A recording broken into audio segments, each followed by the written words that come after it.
There's a big team, Dolphins Kampala, and yeah, it feels like a national event. Na wachezaji wa timu ya Safaricom Chapa Dimba All Stars wamesema kwamba wanatarajia kujifunza mengi kwenye kambi ya mazoezi itakayofanyika nchini Uhispania. Wachezaji hao wataondoka nchini huku wengi wakitarajiwa kusajiliwa nchini Uhispania. Na pia tunapoenda kule Spain, tunaomba sana hata Mungu pia aweze kutufungulia njia, azidi kutupatia nguvu. Mimi kwa matarajio yangu natamani sana niweze kupata kwa club, hata ikiwezekana nisirudi huku hivi, nitie bidii na nichukuliwe kule hivyo Hispania.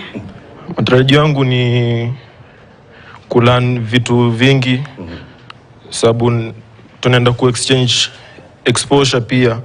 Kuna vile wale wazungu tumeshindia na kitu fulani, wao pia wametushinda na kitu fulani. So pia itabidi wale kutoka kwetu.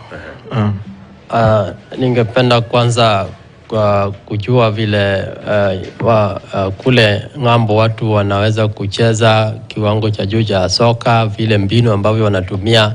Kwa hivyo hiyo training ambayo tunaweza kupata huko itaweza kuniwezesha pia nipende na nijue zile mbinu ambavyo naweza kuimarisha mchezo wa soka.